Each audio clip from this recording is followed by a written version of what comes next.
Guys, what is happening? And welcome to another episode of the Flip the Mindset podcast. I'm joined with the one and only Jordan Robertson, and we are ready to go. Listen, we've been chilling out before it. I was taking down some notes and stuff like that, and I've already felt like we've done an episode. It's just brilliant. This woman is such a laugh. This is going to be good. It's going to be emotional. It's going to be funny. It's going to, it's going to suck people in. But first of all, I want to know.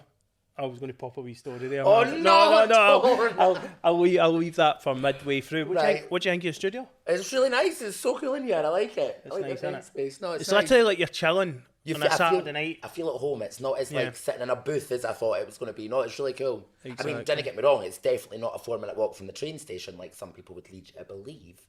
What were you? You have to stop and take your inhaler on that? No. I had to stop and have 20 Lambert and Butler on the way. Honest to God, right?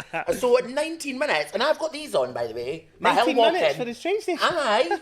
Honestly, if your 4 minutes turns into 19, then we're up. Anyway, sorry, guys. Right. So listen, before we go into everything, I like to find out a wee bit about the guest, all right? Okay. You've been coming on for a while. Just obviously I took the break from podcasting, so it's good to get all the people on. So I actually, as we talked last night, I redone all the prep, because obviously there's new stuff happened in your life and stuff like that. But listen, let's dive into the early days, all right? When you were young, where you were born, and what school was like for you, who you were surrounded with, who was your inspirational kind of figure and stuff like that. Okay, let's do it. But what would you like to know? Ask me anything. Okay. Where should we start? Let's talk about where you were brought up. So I was brought up in North Berwick. Well, I was Gullin originally, which is like the smallest place. It's out in East Lothian. It's really beautiful. It's very quiet, very small. And then I moved to North Berwick, which is like 5 miles away when I was in primary 7. But again, a beautiful place. Great to visit, some amazing people, some not so amazing people, some really not amazing people. But there was nobody really like me about. That was the thing. So I always thought, I didn't really know about who I was or what I was, because growing up in this situation and not surrounded or seeing anybody like me, then it was really different. So Was this even as early as primary school? Nursery. Nursery? My mum got cool.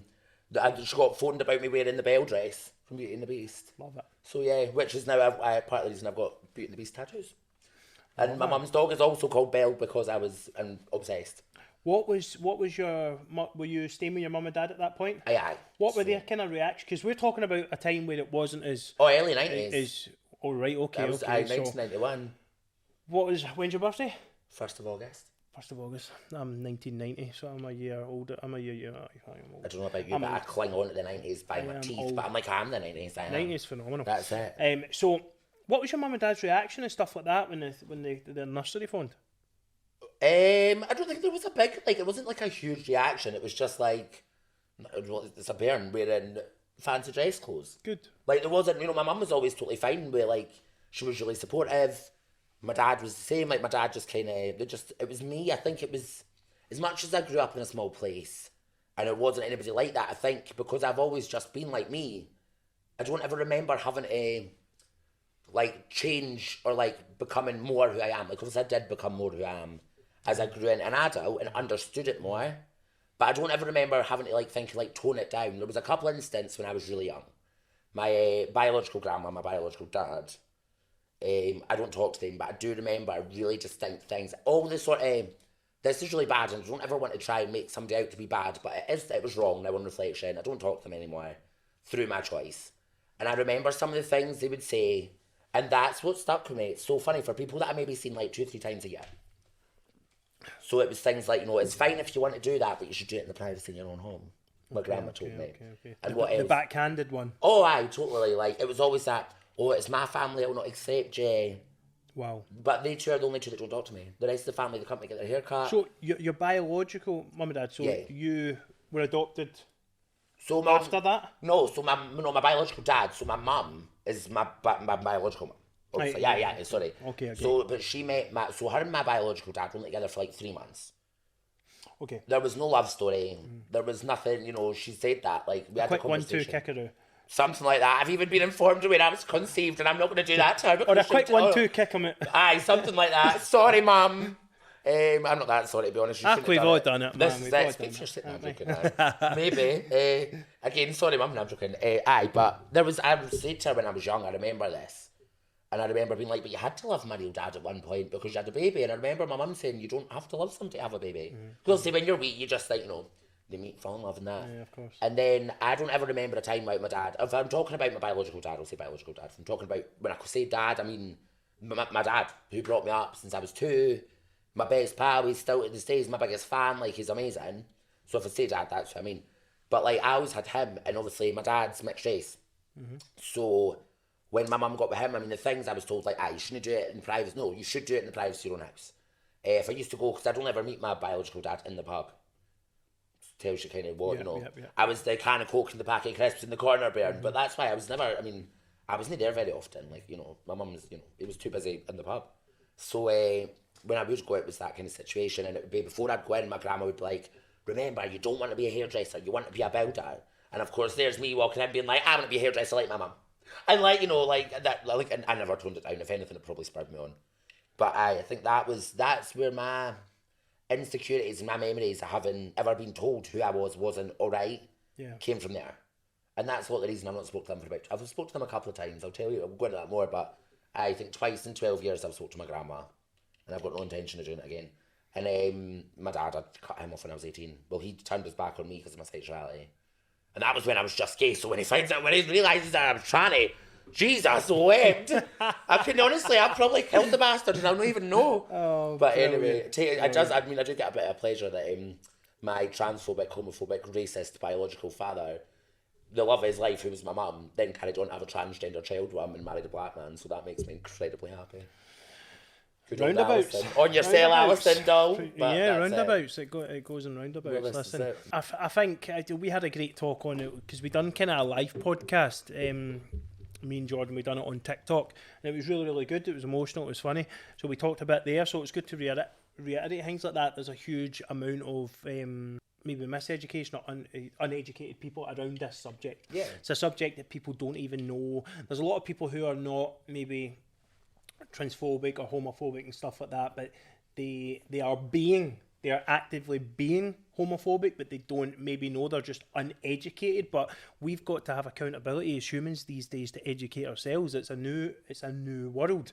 Do you know what I mean? And it's the world, and it's a new world that should have been always the world. So it's that way where, and same with, I can relate to you, obviously, and as we says, from the oppression with me being black and you being a transgender female. So it's hard growing up, innit? You're in school and you feel, if I'm walking about thinking, why is everyone, why am I one of the only, people with, brown skin in my school, and you're walking about not feeling yourself either. Totally. It's difficult, and you're a serious minority. Totally, yeah. It's difficult. So tell me about your transition into high school. So it was all right. Like, I came from quite a small school, went up obviously at high school, it was a lot bigger.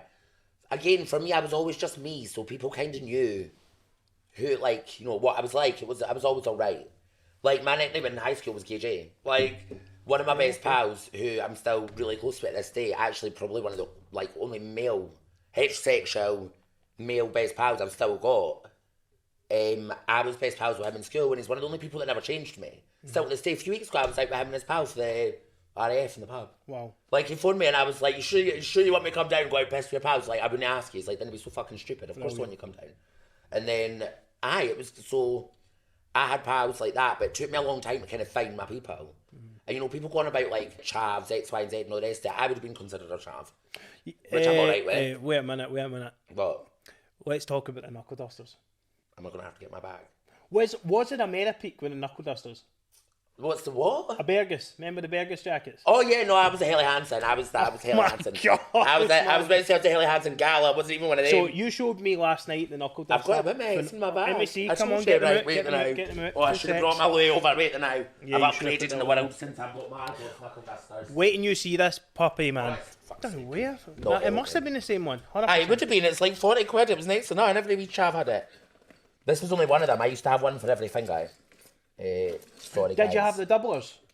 I never had a double eye. Triplers? Not until I was a little older. My old friend. I always wanted one though. Danny, she had a My name was too long. me see it. That's what a beauty. And you can feel the quality in the tin.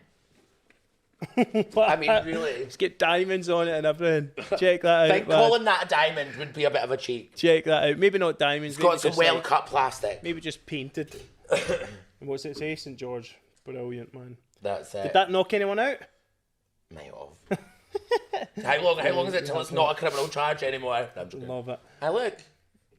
So you just kicked about just... I would wear that now as a fast story. Actually looks alright. I think that looks... Do you know what? I'm going to keep it. Nah, I'm not. I can't physically. Look at it. Nah. Oh, I don't know if I'm impressed or shocked that fits. What are you trying to say? That you've got massive hands and now I'm paranoid about my hands. 20 quid. 20 quid. You can have it. I tell you what, you no, keep I'm that. kidding. You That's sure? Nice. No, but they were the days, man, weren't they? Aye, well... the days, kicking about the park, just... Yes and no. See, when people are like, school was the happiest time of my life, I'm like, if that's what all I've got to look forward to, then fuck this. Aye. I'm off. Aye, school was... Like... School was necessary. I wasn't there enough to tell you if it was or not, to be honest. I kind of, after about second year, I just was like, this isn't for me. Did you say you got kicked out of school? I did get kicked out of When school, did you get kicked out? When? Yeah. Maybe third year? And I wasn't, like, What I was never happened? bad. I was never, it wasn't fighting. I was never abusive to teachers. I just wasn't interested. Mm-hmm. I knew I wanted to be a hairdresser. And my mum's got a salon. So I grew up in a salon. I knew it was all I wanted to do. And stupidly, at the time, I was like, I don't need to do this. I want to cut hair. I know I'll be really good. I don't need to do this. I don't need to do this. On reflection, I'm like, Jordan, why the fuck did you not just stick in because you had to be there? However, I like all my exams and I had to sit by myself in a room. But I started my fourth year on, is it National 5? That's like the kind of... Nat 5, yeah. So I started that and I sat credit exams and I passed them. I could do the work. I was capable. I just wasn't interested. Was that because of the hairdressing dream or? No, it was just because I wasn't interested. And the thing is, I think because I did talk and I wasn't interested, I was always put in lower groups. And then I'd be like, well, I know what, I know this. So they'd be telling me stuff that I'm like, well, I know how to do that, so I'm not going to... And When were you diagnosed bipolar? Well, so I'm still going through all that. I'm still getting the test, because last time I spoke to you was when it first started, yeah. Which is ridiculous that there's so many people just being... The waiting list is just insane. Getting diagnosed for bipolar and ADHD. Insane. So I got diagnosed with ADHD when I was at school. Did you go on Ritalin? No. Same. So my mum was like, I mean, I got the option, but my mum's amazing. She's very much like, you know, my mum's, when we've had this sort of heart-to-hearts, when we've gotten older, she's like, I know I had you because I could deal with you. Mm. And she's so true. Like, my mum's my best pal. Like, I love her to death. And, but she said, do you want to? And I went, well, not really. And she went, well, I don't particularly want to drug my child. She was like, you know, because I wasn't, as I say, I wasn't, you know, bad. Like, I hate saying that because I don't think anybody should be labelled. Bad things don't mean you're a bad person. Yeah. But I wasn't, you know, as I say, I wasn't screaming at teachers and throwing fucking chairs for us. Constantly chatting. I wasn't interested. I was just not. And they were like, oh, do you want me to let you finish talking? And I'd be like, aye. Could there have been anything that could have pulled you back from, like, to be, or to get through school? Not then, probably. Getting could have helped you? Not really. I mean that because there's loads of kids who watch this. Do you want to know the truth? And I'll say, like, the one thing is, you have to do it. You have to go. You're going to sit your exams, right? And okay, you might not go. And, you know, you can say, I didn't have to. They're not going to make me. But realistically, that's how long. You're not going to get a job before. You're not going to be doing that. So see, while you're there, just do it. Yeah. And I know it's so easy to sit and say that now that I'm, you know, 30, bits of me are 30, bits of me aren't. But, you know, now that I'm 30, right? Whatever. Yeah, some people will get that, some people won't. That's all right. But now that I'm 30, I look back and I think, God, it was such a fast time in my life. But obviously at the time, it's not like that. So for me to sit and say that now, it's so easy to sit and go, yeah, like, you have to be there, just stick in and just do it. But it's so true. See, when you get to, like, our age, and you're sitting there and you're like, I should have just fucking done it. I could have done it. Yeah. Listen, it's testament. It's testament you saying that, because you have to do it. Like, we know we all have to go to school. Aye. It's just something we have to do. Particularly, I struggled the same as you, but then I hit something maybe in fourth year where I switched on a bit more, and I knew I had to do it to try and get where I wanted to be, and then something in me wanted to. Maybe it was my group of friends. I had a good group of friends. One of them's a bloody surgeon now. Can I have his number? And then, but my other one went to university and got his degree, and now he just does window cleaning. He has two window cleaning businesses, and is just successful as anyone. So there is no path, but we just know we have to stick in. So for anyone I watch, and there is people who watch this who are in contact, who talk about maybe getting bullied at school or having a hard time in school, this is for you. Just, you know, you have to do it. You have to. But it's not forever. It'll go. You know, and life does get better. Yeah. Like, look at me, as I say. Like, I did walk out, and I never went and whatever else. And I'm very lucky, I think, because I think nowadays it's insane. I have a trainee, Pat, who's going to introduce me at some point in this, because I know you've spoke to her. But anyway, so I've got my trainee, Pat, who's also one of my best pals. Like, I've taken her on. We're doing her training, and it's great, but. See, while you're training, you've only got till you're 19 to get government funding. And I think it's insane that any government expects somebody who's 16 or 17 leaving school to know what they want to do for the rest of their life. Why not let people go and work in jobs and then maybe go, so I keep hitting that, keep going to education later on? Like, go back to education, not when you know, but then you've got to pay for it. You only get so long of free education. And how are you expecting people who are 16, 17 to know what they want to do? I was very lucky I did know, and I've went on to be very successful in it. I said that was a bit too keen. But no, I went on to be successful in it. You know, I work hard, but not everybody does know. And I think that's a lot of pressure. I think people worry, and I think people do things. Because if you don't know what you want to do, you've not really got a goal, almost. But I don't think you should have to set a goal at 16. So if you're in school, even if you're younger than that, you're going through school, you don't know. What I would say is go and get a job anywhere, like, you know, anywhere. Like, get a job, work at it until you kind of get an idea what you want to do. Yeah. And until then, because I know so many people that have went and got degrees, they've went to college and they've done things for the sake of it. Just because they didn't know what they wanted to do, and they went, I've done this course because I didn't know what I wanted to do. Hundreds of thousands of people done that when I was... And they still are, but now they're going back and they can't get education because they've already had a certain amount of free time, or they're not going to get funded. And that to me is insane. Like, I think and now if they go back, they've got families, you've got pressures, you've got... But then I think people are like... I think people are more reluctant then go and do what they want to do, and then they feel like, right, well, if I've not done it then, I've failed. If I'm not who I want to be and I've done what I want to do, by the time I'm 21, I've failed. So that's me, and it's like, no, you can always, like, you don't have to rush into things. So if you're not sure, if you want to spend some time working on yourself, that's what I had to do. I went and lived in Spain for 6 months. I qualified as a hairdresser, and then I went away for 6 months. That's when I kind of found myself. So, like, if your biggest thing is finding out who you are, if there's anybody that... just keep doing that, sorry, it's these nails. But anyone that keeps doing that, or anybody that's doing that and going through it, or feels like, you know, they don't know who they are and what they want to do, take some time out. Go and just get a job that pays the bills, pay your digs, pay your way, and get to know yourself. And then once you know yourself a bit better, and you kind of know who you are as an adult, then maybe you'll feel more... Yeah, for sure. More like you know what you want to do. Because I probably, you know, at that age, I bet you never thought this would be what you were doing. Like, yeah, exactly. Or things, well, you might, but you know what I mean? There's so many people that just wanted to play football, didn't I? But this is it. Yeah. And then there's so many different twists and turns life takes. I like what some schools are doing where they're taking, like, okay, if I want to be, make it you want to be a builder or a doctor. Yeah. They'll then have them lessons around that and then try and push you that way, and then they talk you down. And actually some schools have brought in actually like self-development classes and stuff where they'll actually, because if you wanted to be a hairdresser, why not put everything to make you a hairdresser? But give you the background information, it's give you the basics and then push you on to be what you want to be. My school was very much sport and like uni. Exam related. Yeah, exactly, right. If you don't go to uni, you're a that was it. Do you know, now I found out my high school, shout out to North Berwick High School. No, I'm joking. Sorry, I shouldn't say that. But anyway, good high school. No, is it fuck? Is it not? No, it's all right. I mean, it's good if you're as I say, if you're into rugby or you're academically really clever. But if you're anything else, it's not. See, I will say the head teacher of my high school, Dunnan Grammar, my old high school, he's phenomenal. See, there was a couple of amazing teachers. There was one called Jane Hamilton, that was deputy head. She got me through. There was another one called Mrs. Shepherd in the base. I don't know what it's called now. I think it's called, like, I don't know. But basically, when you talk too much, you get sent to the base. Oh, yeah. So I was at the, like, Miss Shepherd, she was in there, and Jane Hamilton. So if you're ever seeing this, then thanks. But, I mean, I don't know why I'm saying this. It was a lot. It's like 15 years since I was at school. But at the time, it wasn't. It wasn't for me, and they knew that. And now I don't know if this is true, because it's just, I've heard this through the grapevine.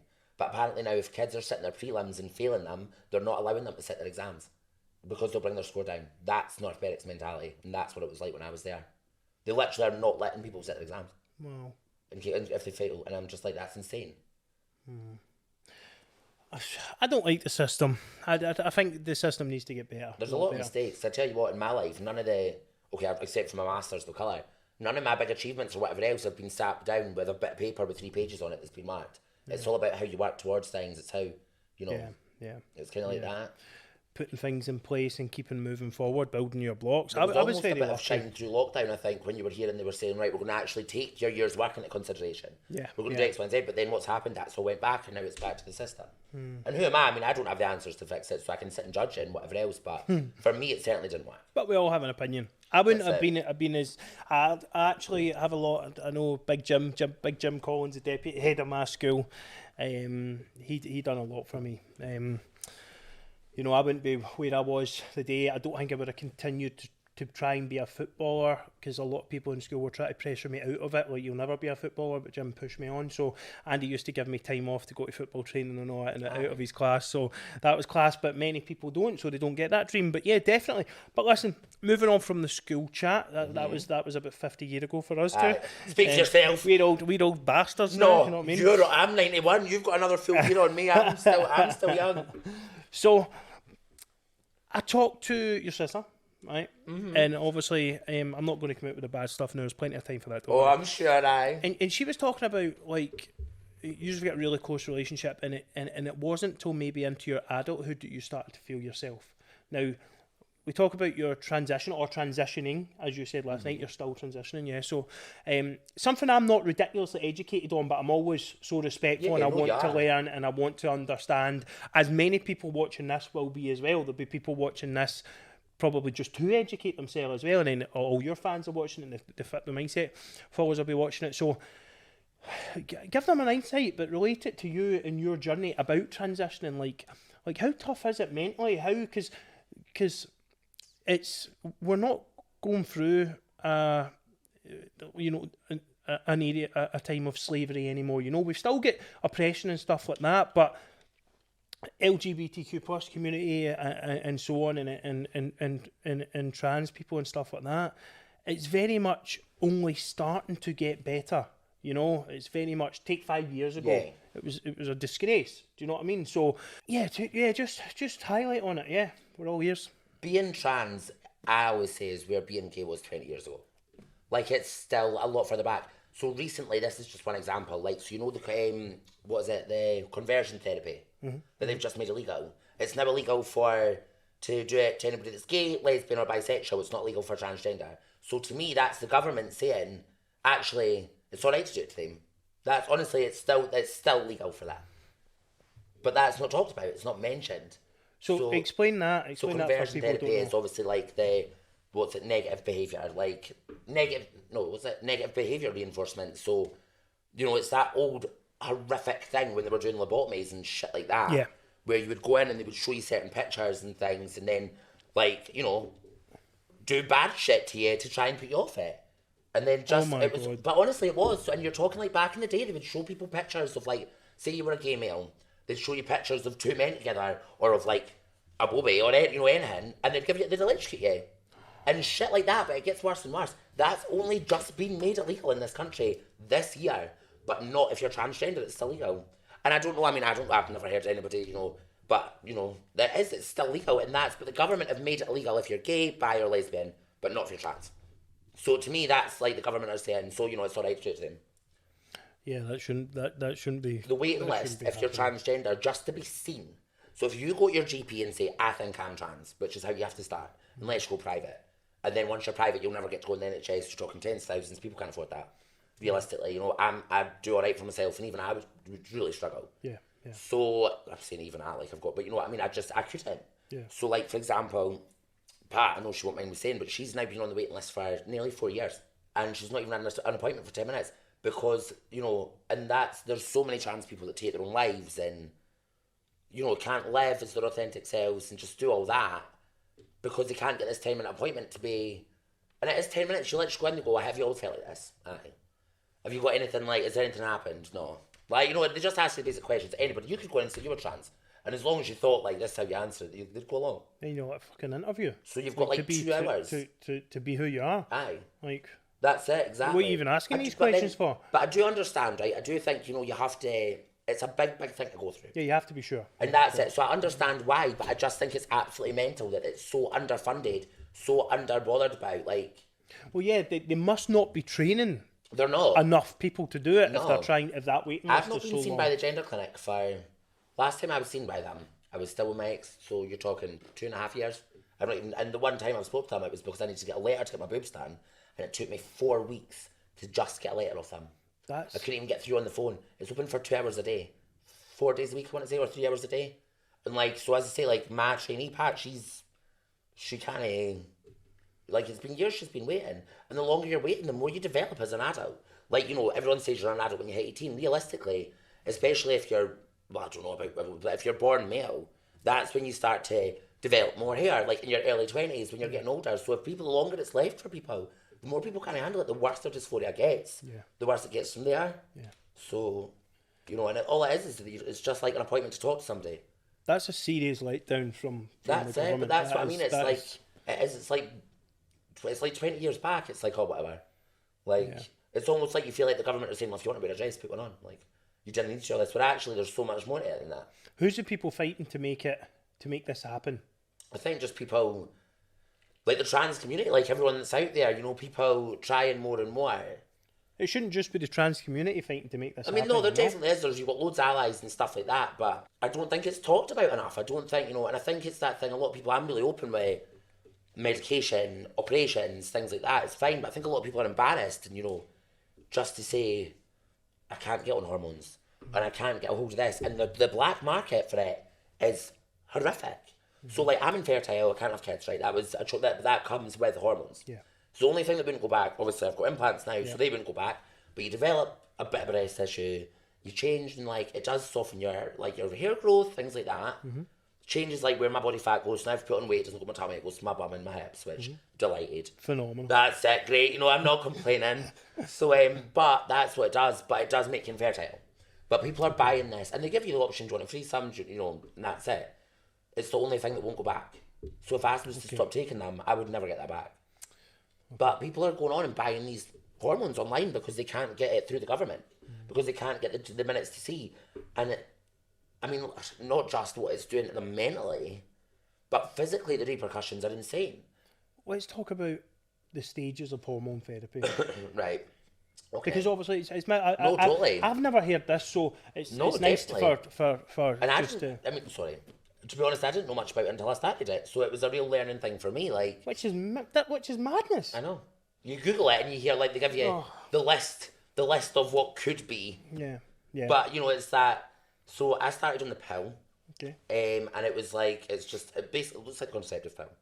So you take this, and then after a while, they took my levels, because you go I think for the first 2 years, or the first year, it's every 12 weeks. You go and you get your bloods done, they do all that. So I done that, and then they went, well, do you want to go into the patches? Mm-hmm. So the patches are like, it was funny. Sorry, Mum, I know you won't mind me saying this. My mum, when she was going through the menopause, was on the same patches as I was, except mine were 125, and hers were, hers were 50, I think, milligram. So mine were just like hers, but on roids, like. Brilliant, so, man. But it was quite funny though, because she'd be like, did you get a reaction with these? And it was cool, you know what I mean? Like, so nice for you to go through that same experience. And then both to be able, at least like when we were both being a bit nutty, then we were all right. Saying that she was worse. She was more nutty having the menopause. I was more nutty after the patches. But yeah. So I done that, and then I started on a testosterone blocker. And I think that's kind of the thing that affected me physically the most. Because for a long time, I really lost my sex drive. I wasn't interested in all, like if somebody had tried to touch me, I would have been like, not like, I mean, it's, yeah. I think also part of that was then not long after that, I went in a really toxic relationship. And that was, you know, it's funny, because at the time I was just like, I've not got a sex drive, like, I'm not interested. And we were, I mean, don't get me wrong, we were, you know, we had a healthy life, but a lot of that was because of drink and everything else. Yeah. Like, when I say healthy, I mean a healthy sex life, like, that's it. So, but I think that a lot, it was fueled by that, whereas, and I thought I've just not got a sex drive, whereas now that I'm away from that situation, it's been a while more, I'm like, well, actually, it's probably more to do with who you're with. Because I was, like, before, I was mad shagger when I was younger. Like, you know, I had a good time. But, like, that's it. And then all of a sudden I was in this situation and I thought it was that. But, yeah, the testosterone blocker, that does change a lot. So, massive effects. I can actually relate to a bit of that, obviously being on steroids for years when I was bodybuilding. And when you come off or when certain things happen, total sex drive gone, which is then you start questioning relationships and you start questioning yourself, and you get embarrassed that you can't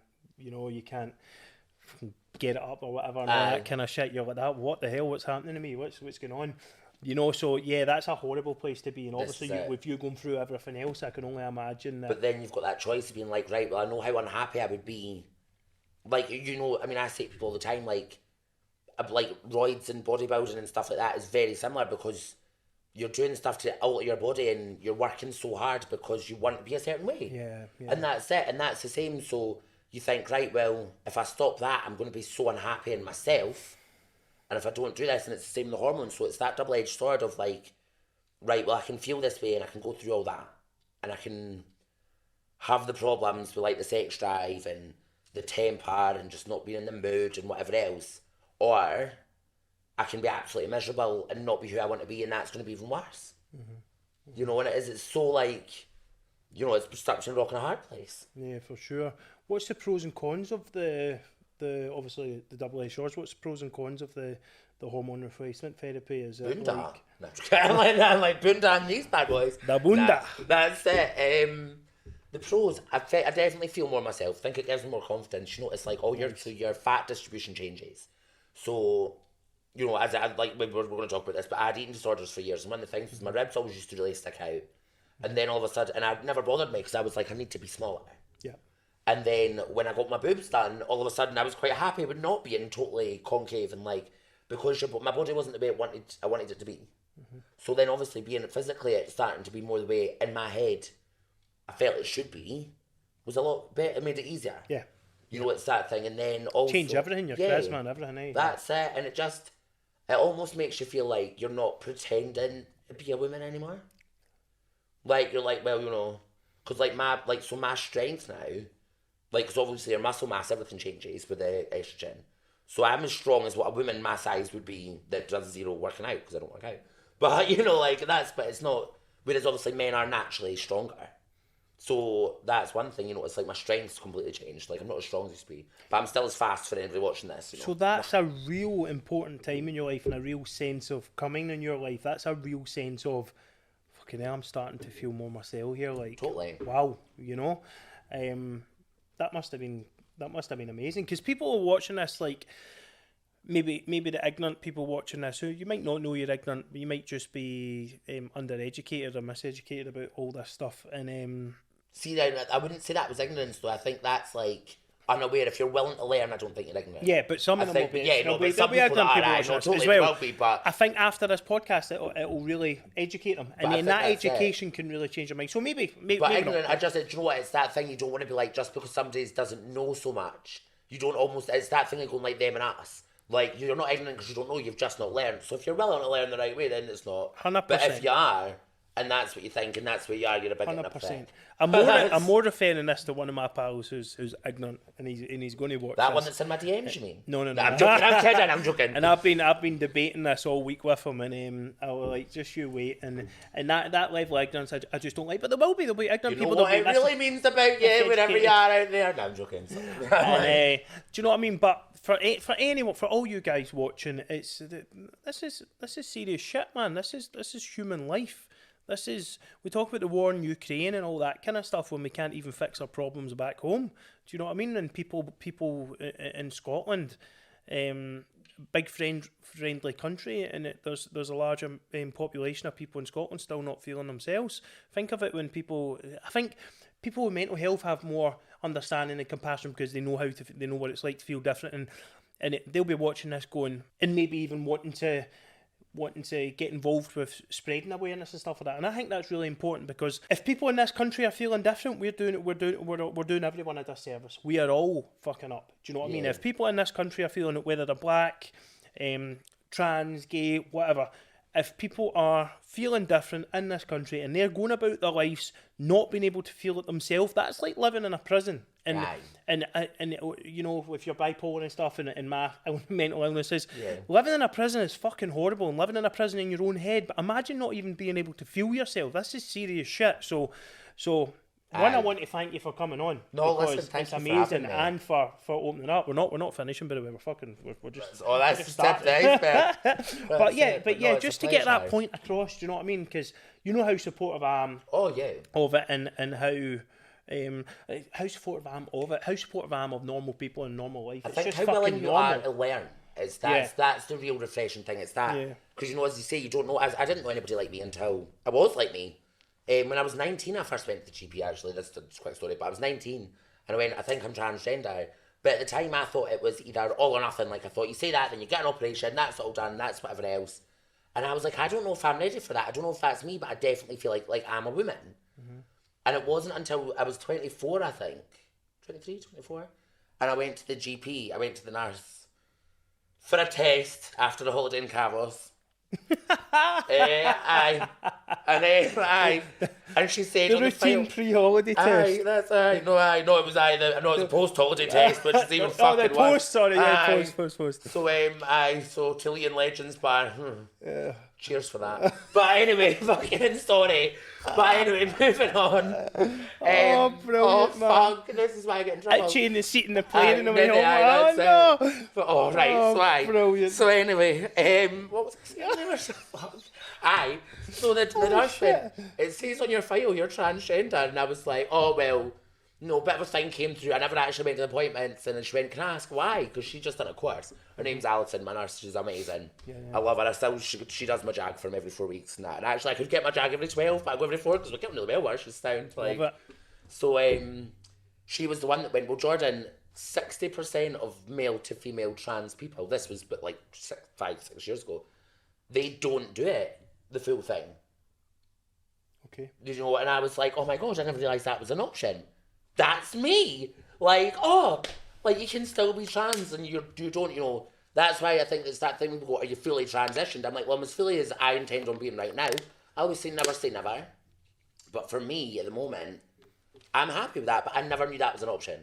And it was just, again, because I didn't know anybody like me. It wasn't on the telly. It wasn't spoken about, like.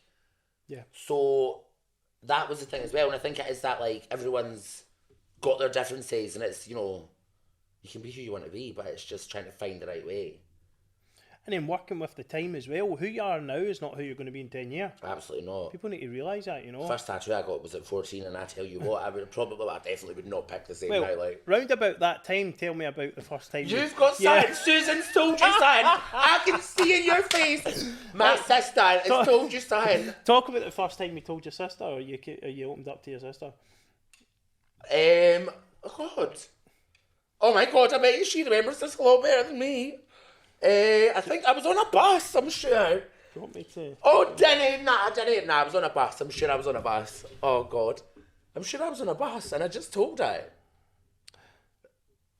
Oh, what is that bitch said? I just told her and I'm sure she was like, do you want me to pretend I'm surprised? Like, it was... Well, what she said. Your sister said, when Jordan was younger, she came to me out of the blue and she says, and Susan says, she knew already, she knows she's like that, I'm not sure, but I knew. And she goes, you came out and said, I'm gay. Mm-hmm. And she was like, amazing, I know. He says, but remember, you're going to be farting cum bubbles for the rest of your life. I told you that was the one thing. What? Oh. Once, right, sorry, I swore that I was going to do this, and you can cut it out if you want, but give me 1 second. Oh, you Judas wee bitch. Ooh. I want her. I knew it. I said that earlier. That's what you pointed at. That was, 1 second. So, you sorry, walked guys. into that, though, because you took us to that place. You took us to that place. Oh, is this your sister? Aye. I'm trying. Oh, my God. She's ignored it. She knows fine well. Brilliant. She's fucking I thought that was quite light-hearted and funny. But, so did I, but do you know what? It's that one thing that always made me go, red eye. Like, and I knew. Yeah, she says you would go red, man. Aye. Fat. Oh, Denny. Bitch. I didn't even know that was a thing. It's not a thing. Susan just made it up. Oh, wait now. Oh, brilliant. 15 minutes in, you fucking bitch. What's happening? You know fine well what's happening. Aye. What is that? Like, this is Kenny, by the way. Hi. Aye. You can tell I'm the better looking one. Come, Bubbles, really. Well, Granny's going to watch this. Aye. Oh, listen, do you want to see? Apologise to your grandmother right now. I love you very much. Bitch. We'll cut this out. Sorry. I'm like, sorry. If we need to. No, it's alright. I'm like... We'll see. We'll bet it. There we go.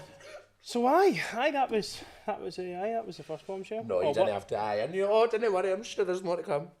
What a laugh though. You know, I think you always have to take things with a wee bit of Totally. a wee bit of salt and have a laugh about things. But there's a lot of seriousness about these kind of topics. So you've obviously your sister as well. So, you know, she loves you very much. She talks so highly of you. She says you have a tough time.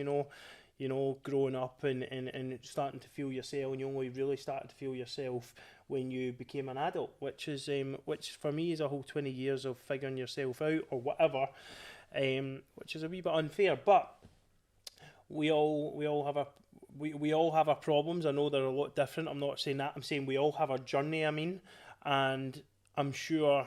Well, I don't know. Would you change it? Would you change your journey, or would you? That it's always a tough question. I think that one. I mean, nah. Because you not think probably like, not. Like depression and that, it makes you kind of like so kind of strong, and there's a sense of prideness to it as well. Aye, and also like you know? with Pat, as I say, so much trainee, she's trans, she's younger than me. Is that the girl you used to work at Just Eat with? At Just Eat? Do you know you and Pat not do a shift at Just Eat?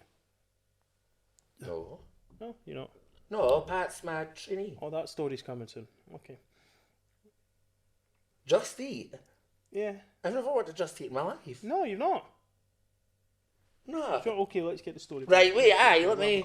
Anyway, well, she's younger than me, and I give her advice, but I say to her, Ken, like, I wish I might have changed that, or I might not have done that, or I might not have let somebody treat me a certain way. But I had to learn, and it's made me who I am. So I'm like, but you're going to make your mistakes. Like, I can give you advice, but I'm never like, don't do that. It would be the worst thing you would do. Like, that's the worst way, because you have to learn, and learning's what's done it. So would I change it? Probably not. There's some people I wouldn't be around so much, and there's some things I certainly wouldn't put up with. But you know, it all got me to where I am now, and I'm pretty proud of that. So. And what we need to do is make sure that the young kids of today who are growing up, who might, who are trans or maybe don't know yet, we need to make sure they don't go through the same. This is it, but then you also have to go through certain things in life to be who you are. And I don't mean any like bullying or whatever else, but there's certain things like, you know, you have to make your own mistakes. Yeah, obstacles. And that's what I say. Chloe, like, that's Pat. Pat's real name is Chloe, by the way. So I call her Pat because when I met her, she looked like Pat Butcher. So, and, nice. But now the whole Edinburgh knows her as Pat. So her name's Chloe. So I go between one and the other because I call her Chloe at work and Pat the rest of the time. But anyway, so Pat, but like I say to her, like, listen, what the fuck are you doing, mate? Like, I've done it all. You know, she's 18. So I'm like, I've done it all. But she has to do it too. I can't just expect her to live by my mistakes. Yeah. You have to make your own mistakes. So you really close to Pat? I love her to death. Well, I am until I hear what she's fucking told you, because now I'm not. Well, listen, Just Eat. I'm going to have to hear this Just Eat story. I'm terrible. Asked Jordan about the time we took the Just Eat bike at 3 a.m. after a night out. And Jordan thought it would be a great idea to come home in 7-inch heels and fell right after. These ones, actually, aye. Oh, and I was, brilliant. Well, right, you know, it's that, like, right. So I thought I had... was there food in the Just Eat bag? No, it wasn't a Just Eat. It was one of the, like, you know the Boris bikes in London? Like, the bikes you can rent. Like, you rent, you can park them. So it's there, but they're Just Eat in Edinburgh. They've got them now. Oh, so okay. So we were talking and we were going along, right? No, I wasn't working for Just Eat, I did have a thing. I thought you literally nicked a Just Eat bike. No. I did have a thing with a delivery driver once, but that's another story. Nice. But anyway, so fuck. So how the hell did that come about? You want your pizza? What you want a munch? You're kidding me? No danger. Right. In my defence, right, it was fucking sexy. Right. And what they come to do and you're like that? Literally. You're like that as I'm eating that pizza, son. Because I'm a vegetarian. You're a vegetarian? But no, aye. Oh, yeah? I am vegetarian. Oh, yeah, actually? I've been a vegetarian for 7 years. Cool. But, oh, what the fuck? I just totally put myself in. Aye. So this guy's come to the door, right, and I was getting ready for a night out. So I was probably getting like my Sainsbury's or whatever delivered. I'd get like 2 deliveries a day. I'm ridiculous, right? So it's come. The food's come. And I was sat and he's like, "You alright, darling?" This guy's like 6'4", big black guy, really ripped, sexy, right? And he's like, "You alright in that?" And I was like, "I'm alright, you alright?" And he was like, "I'm alright." And then I can't remember that. When did well, that's what we're filming next on the couch. So it happened. Sorry. So it happened. Aye, well, stuff did. Yeah. So now, but I tell you what, it's good now because, right, he doesn't drink. So if any time he gets a delivery and it doesn't go to the right door or it's for the wrong person, if it's Bevy, he brings me a bottle of wine and that. Superb. Exactly. Bottle of wine, bit of Bobby, Barry Friday night. What beers do you want? You know what I mean? That, catch up on EastEnders, living my best life. Love it. You love EastEnders, don't you? No, I didn't really watch EastEnders. My life's so like EastEnders, I didn't need it. Like, I watch Hollyoaks and EastEnders to see folk have a nice time. I think Kat Slater's really got it together. Like, I watch these people and I'm like... Is she still alive? I fucking had Ken. Oh, danger. But when I watch it, I'm like, Ken, if I used to watch soaps, and I used to think, Ken, these people have got it. Like, what are you worried about? Well, that's an easy life. Yeah, true. And it is real people's stories and stuff like that, innit? Or they kind of try and make it real life, and they touch on subjects, don't they, that happens in the real world. I don't really watch them anymore, to be honest. I can't commit. Hollyoaks is just like too filled with too pretty people now. So we have obviously a really important subject to talk about. I wanted to talk about it for months on the podcast. A lot of people contact me about domestic abuse. It's a serious shit, it's a serious subject. A lot of people contact me, men and women, mostly women, about domestic abuse. So something you've been through, something that had a real hold in your life, and as your sister said, nearly destroyed you. So yeah, we always talk about hard places on this show, and a hard place and how we get back from it. So yeah, if you're okay talking about it. Of course I am, man. I might cry, but I'll be alright. I can talk about it. Aye. Okay. I was with a guy for about 3 years, and he was great. Like, he was older than me, you know, but it was a really funny situation. But it was great. We never argued for 3 years. Like, I would maybe get a bit rowdy and he'd be like, right, stop it and talk to me, and it was brilliant. And me and him finished because I wanted more commitment and I wanted to move on and like the next stage, and whereas he was quite happy, but there was never badness between me. And then I think I went straight into a relationship with this guy who I met, and on paper he was everything I ever wanted. And he's a narcissist, and that's what narcissists do. They make you believe that, you know, you're the most amazing thing in the world to them, and you're what they've been looking for, and X, Y, and Z, and you know, they feed it into you. And I met him, and it was, you know, my mum and dad never met any of my partners. I've seen somebody for 2 years, and then 3 years, another guy for 3 years, and then they never met any of them. And I was 27, I think, when I met my ex-fiance, and it was a real whirlwind. Like, it was mad. Like, he stayed at mine one night after the pub. I texted him. Honestly, it was a one night stand, went too far, and then he stayed, and then he was there every weekend, and then within 3 weeks he was living with me. Homosexual, into wherever I can give him a fucking house. But I'd just not long got my dog, so it was all of a sudden I went having this. And as I say, what I didn't have with the guy before was what I thought I wanted, which was the commitment.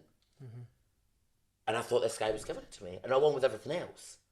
So, you know, people would stop us on the street to tell us how happy we were. See, when it was good, it was so good.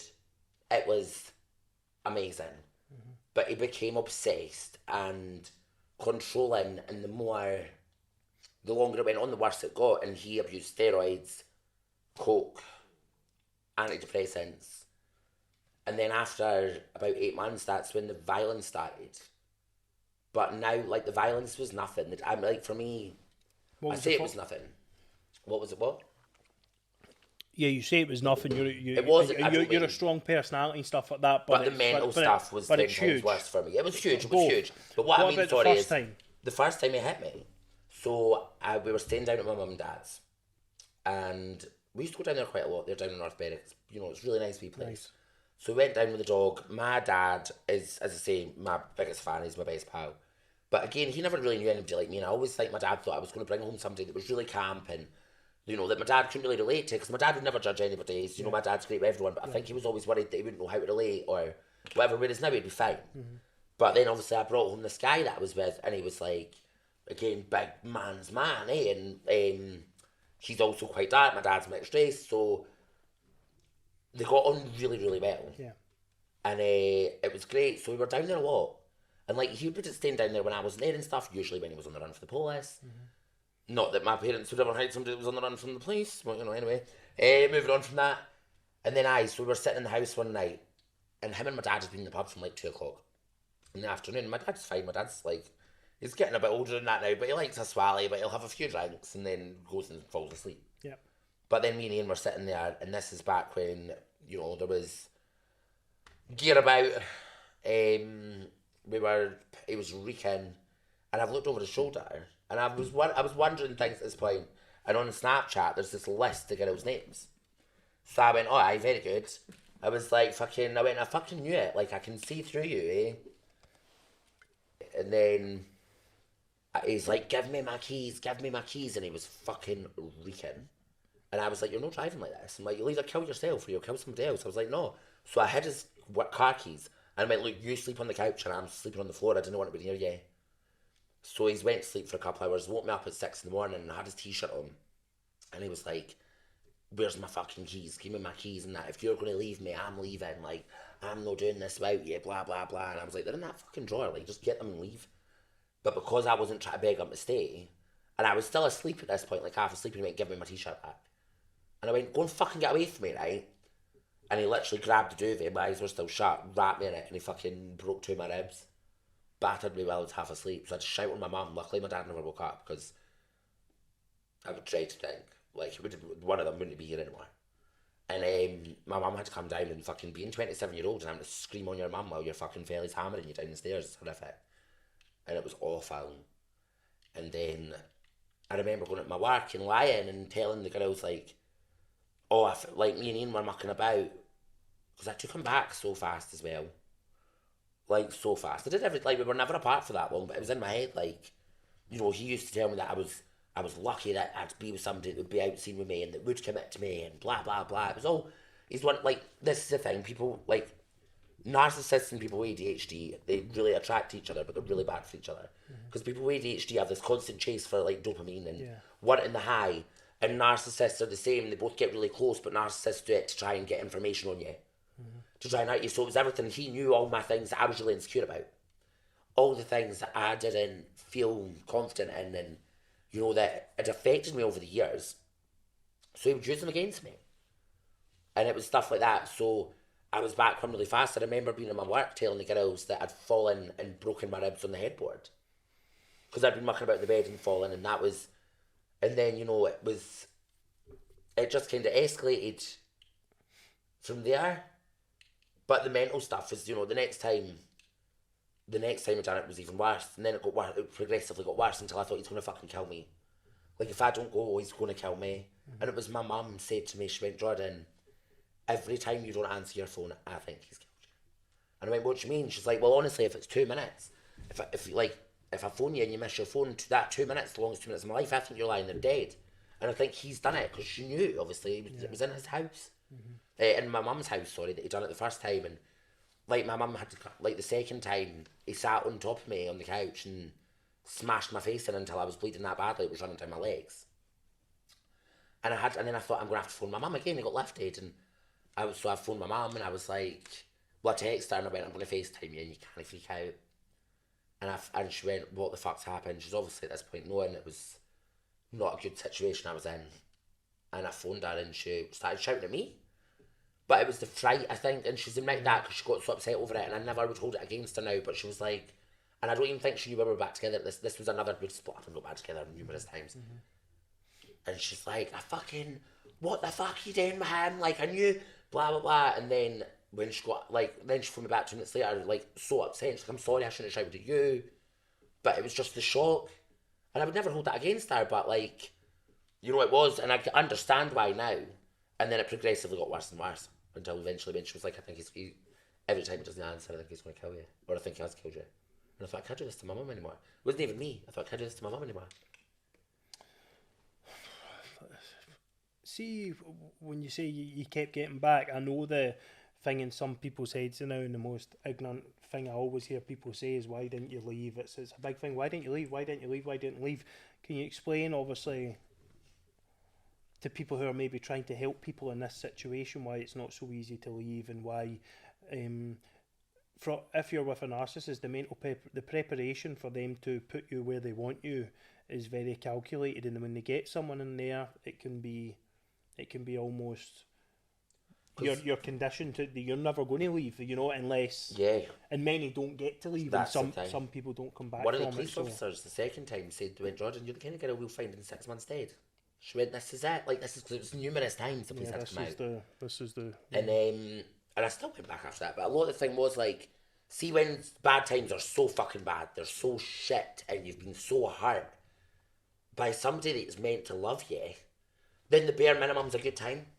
The bare minimum, like, to you, that's a high, when the lows are so low. So you're telling people to leave, it'll be better. But, when that person comes back and they're promising the world and you have 2 nice nights with them, that's a real high. And it's not a high that you'd have in a normal relationship, because you're like, no, that's the fucking less than the bare minimum. But because the rest is so bad, so for you to leave, you're going to miss that tiny bit of high that you have. And every time you leave them, because everything that's going on, you're heartbroken. So those few days. And also, I think, like, I hate the word empath. I hate it. I think people that call themselves empaths too much are people that like to complain about how bad their lives are. No, I don't mean that, sorry. I do, actually. Calling yourself an empath 15 times a day is boring, right? Everybody should have certain bits of empathy. Everybody's got empathy for different things. But you can't just say an empath and feel sorry for everybody or relate. It's one of those things. But when you love somebody and you've seen the good side, or you think you know the good side, you want to try and get that back? And you want to go, but I love you so much, how can somebody I love so much be this bad a person? And then, again, it gets turned on you. It's because I love you so much. It's because I don't feel like I'm good enough for you. It's because X, Y, and Z, and you think, this poor guy, like, doesn't think he's good enough to be with me, and, well, if I stay with him, that'll help him, and all you're doing is just trying yourself. And it's, leaving, deciding not to go back was really, really hard, really, but I just knew I couldn't anymore. I knew I was going to either lose everything, or my life, or lose him. And I lost him, and to be honest, now looking back, I'm like, thank God. And I never lost him, actually. I fucking got rid of him. I say lost him like he up and left. I threw him out, because he strangled me till I was unconscious, dropped me on my face, and kicked me through the house. And then I phoned him, and I remember I had a big burn on my face for like the wooden floors in the house, and like, because I'd literally dropped me on my face and booted me. And I phoned him, and he was hiding in his car somewhere, and I went, just come and get your stuff. And he went, what, have you phoned the police? I went, I'm not doing it anymore. I went, the police are doing nothing. I went, there's no point. I went, I didn't even want the police here. I went, because that means there's going to be more to do with me and you. I went, come and get your stuff. And he came up and he sat on the couch and the usual, but I love you, and I'm only doing it because I don't feel good enough for you, and like this, that, and the next thing. And I went, just leave. I went, take your shit and go. He took a hold of like that, and I left everyone else and just left. And that was, then he went down to Leeds, and there's a whole other story as well in that one. We won't involve. No, we won't. I'm not going to go down that. But yeah, he basically went down there, and that was one of the best things for me. Like, I've got a friend at the moment who's going through a situation really bad, and it's, I'm not going to say it's less than mine, because there's maybe not been as much violence or whatever else, because everyone's got their own, everyone's things can be, anyway, you know what I mean. How scared are you in them moments when his hands are around your throat, or he's beating you up or hitting you? What's going through your head in them moments? Are you living on that fear of, I could die, or where is this going? No, it wasn't even, it was just looking back now, it's like watching it happen to somebody else. So it was just surreal out of this world? It was just because he was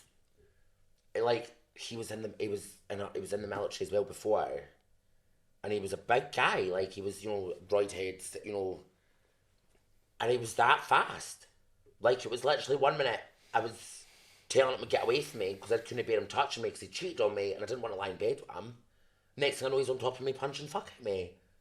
And then next thing I remember, I was on my bedroom floor, covered in blood, and he's like, let me help you, let me, you're like, and I'm like, what the fuck, you've just done this. Like, covered in blood. Like, and I just was, it was, honestly, it was like almost out of body, like, And then, you know, you find comfort in the chaos. Like, it's all you know, and you think, well, if that's all I'm worth, then I'm going to lose him. And it was also that thing, because he had cheated on me and stuff, it was that really like, well, I'd rather have him than let them have, like, and that's so stupid. Now I'm like, I wish I'd left him with that slag, because he would have hammered her. Not that I ever hammered her, but I wouldn't give her anyone the satisfaction. But I think, well, Ken, what? I wish I'd let you go off together, because then you would have deserved each other. Nobody deserves that and whatever else. Like, you know, at the time, though, you do go through all these things. Yeah. How did you recover from that? I worked. I threw it myself. So many work. So I left him on the Friday. It was the night he strangled me. And he left. And I was sitting in the house and I hadn't told anybody. And I'm never in the weekends. I'm always out and about, or I was always with him. And, you know, so my phone rang and it was a girl that I'd trained when I worked in a big hairdressers in Edinburgh. Or I'd been part of her training, I'd worked with her. And it was her parents who own the property that's now my salon. And they went, Jordan, we've just had the keys handed back from the last tenants. It's ready to go. Do you want it? And nobody knew about this at this point. Nobody knew I'd cancelled the wedding. Nobody knew anything. Not even him at this point. I think he thought he was still away. Get married, weren't you? Yeah. Well, I was a few months off it. Yeah. But yeah, so I hadn't even really told him he wasn't coming back at this point, and I thought, this is my chance. Like, this is fate. Because if I stay with him, he's going to drain the life out of me, take every bit of money I had. He never worked for a year when we were together. He just lived off me. And then so I thought, this is my opportunity. This is my get away chance. And it was. And I think that was kind of, I just threw myself into work. And then it was the second lockdown that I started working on TikTok, because I thought, I've never been by myself and I'm going to be in lockdown by myself. And I started it on the 1st or 2nd of January. We went to lockdown on Christmas Day. And became a TikTok superstar. Something like that, 112,000 followers or something like that. You've got a lot of people who love you on there. A lot of really amazing people. A lot of people in your community as well. I always hate that word, because people always say, even with Littlest Chicken, he kept saying the community. Obviously, there's the queer community, but we're all the fucking community. Do you know what I mean? But obviously, yeah, I get it. But I think it's almost like, you know, to know that you've got a group safe of people. Space. Yeah, for sure. Like, I think it's a nicer word than your gang, and or like your team, because then it's against like your community. Yeah, like there's a lot of straight people in the queer community. There's lots, and yeah, I think it's fantastic. I mean, first of all, what you went through is horrendous. You know, no woman should go through that. My mum was really badly domestic abused, and domestic abuse, it makes me quite upset. I know, don't want to tear up, but she had a real rough time. She got battered black and blue, turned up to her wedding at 16, 17 with a huge black eye, you know, said she fell down the stairs. These are just, but yeah, it can leave a lot of PTSD. It can leave a lot of, you know, it's close to home with you, with my mum, and I see the effects that has on her now. And I help a lot of people now through Flip the Mindset who have been domestic abused. That's why I've wanted to do this episode for so long. I help a lot of them. I know you are watching, ladies. Mostly, one of them's just actually got away, and it's changed her life around. Amazing, you know? And that's it. It takes time though. I think I put on a front for a long time, being like, I'm happy, and you know, it was that thing. I was glad he was away because I knew I couldn't see him. I've still not been at court, so he's going. You know, I'm going to court and stuff in August. It got delayed. It was only in January, but I know that I still, to this day, couldn't talk to him, and it's not because I would never go back now. But there's the element that feels, once you've loved somebody, you feel sorry for them, and you almost think like, I just knew I couldn't talk to him because he knew me and he didn't manage to work his way in back in that many times. So that's why I say to people, you know, it's harder if you've got kids and whatever else, but I could make a clean break and clean cut. Now I wouldn't go back, but I couldn't have a conversation with him. He turned up outside my work a few months ago. And I just had to say I wasn't there, luckily. But I had to just say to my team, phone the police. Comes near, just phone the police. Walk the door and phone the police. Because he's not the kind of person that would hammer me in public. Mm-hmm. You know. But here's a conversation that I heard on a podcast, and it was saying, and this is touchy and for many people and then not for others. Is narcissism taught, learnt, or could it be a mental condition? This is mother. I'm joking. Sorry. Oh fuck. Sorry. Well, I think This is actually, it was a real serious podcast. No, I'm it was being serious, amazing too. It was amazing. I think it's something that ends up going into you.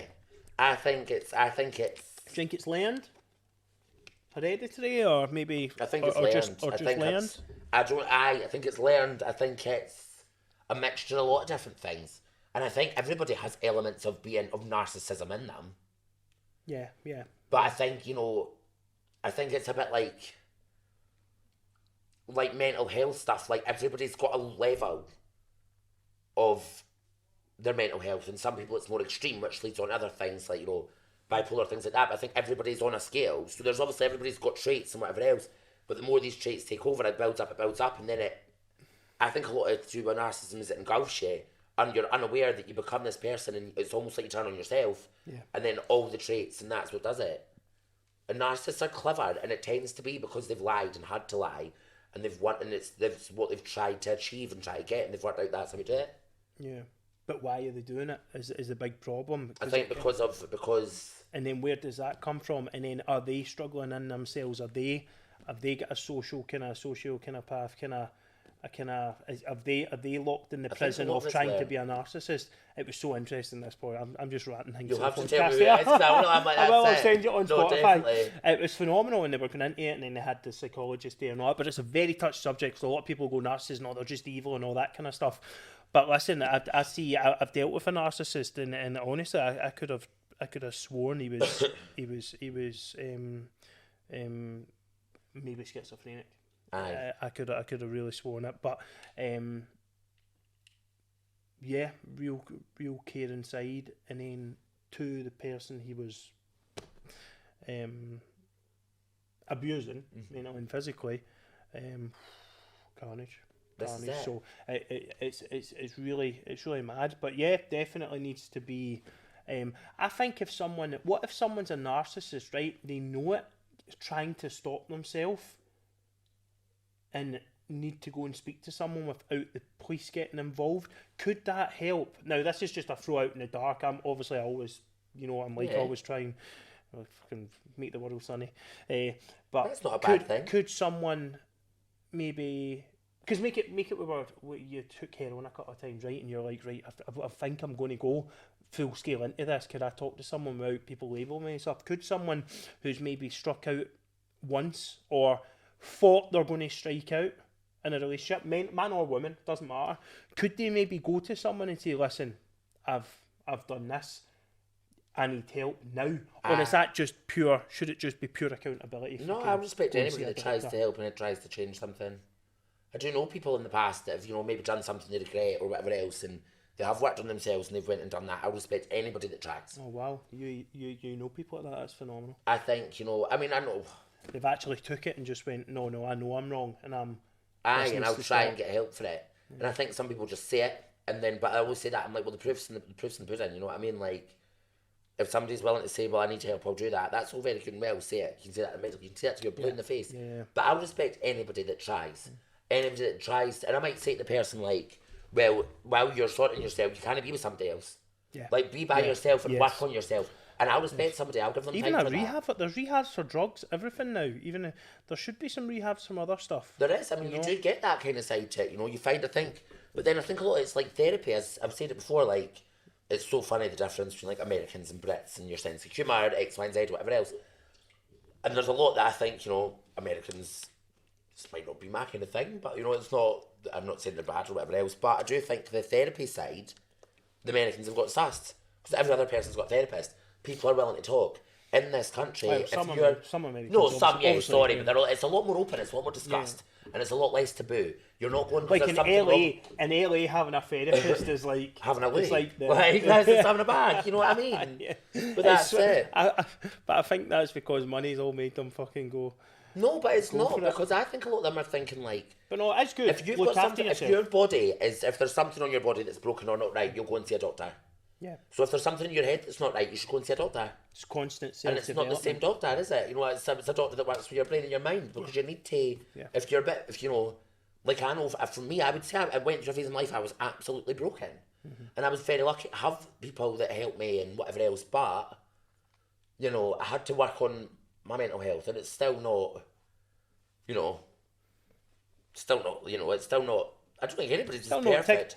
tick of the boot. No, but not all the time. But it's a lot I always better. think there's a scale. I do think there's a scale, like you said, but I think that there's this part and this part. Now, we're up here, right? So this part and this part, and I think it's a bunch of people who maybe have bad days, maybe, just suffer casual anxiety and stuff. A lot of people I know, they don't suffer at all. They don't even, mental health's not a thing, and they've not got the understanding. Well, I don't agree that everyone has poor mental health. No, I think people have poor days, but I think they're in this pool. That kind of people, right? Yeah. So like my best pal, he just doesn't get it. He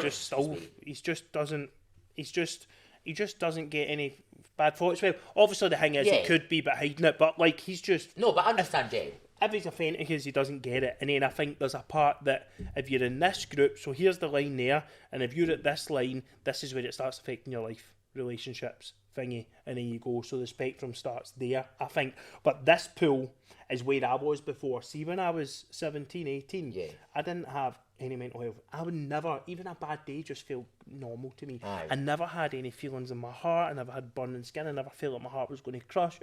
Never felt mania. I never felt like anything. I just was happy, and just there was no. The only thing I was nervous about was scoring a goal at football. But then that was kind of, if you think, though, I think a lot of that's to do with what your life is, because that was before you were you'd had a lot of stuff. I mean, like, I'm sure you went through stuff and whatever else, but before you had as many responsibilities, before you had X, Y, and Z. Of course. And for that, I think of course. But my mate stayed that way. Yeah, right. And he just nothing phases it. It's just amazing. I know hundreds of people now that I deal with that are like that, and I'm like, but have you never had this? You never had that? No. What do you know? What's that? Feel like, I'm like, what? You've never had this? Feeling all day where you're like sweating, you're going to be sick, and that's it, and you can't leave the house. Have you never had the feeling where you think your heart's just going to pop at any moment? You think you're going to die? Like I have that sometimes for like 5 days, and I have to really go. Have you never had the feeling that you just? And I used to think to myself, why have no one got this feeling? Why have they not? You know, why is no one feeling like constant sickness and constant starting shaking and all that kind of stuff? Why are they not? Why am I so different, or with you as well, with your with the bipolar and stuff? And yeah, I definitely think that there's that scale there, and when it starts affecting your life, we have to then be accountable, don't we, to go and get that help.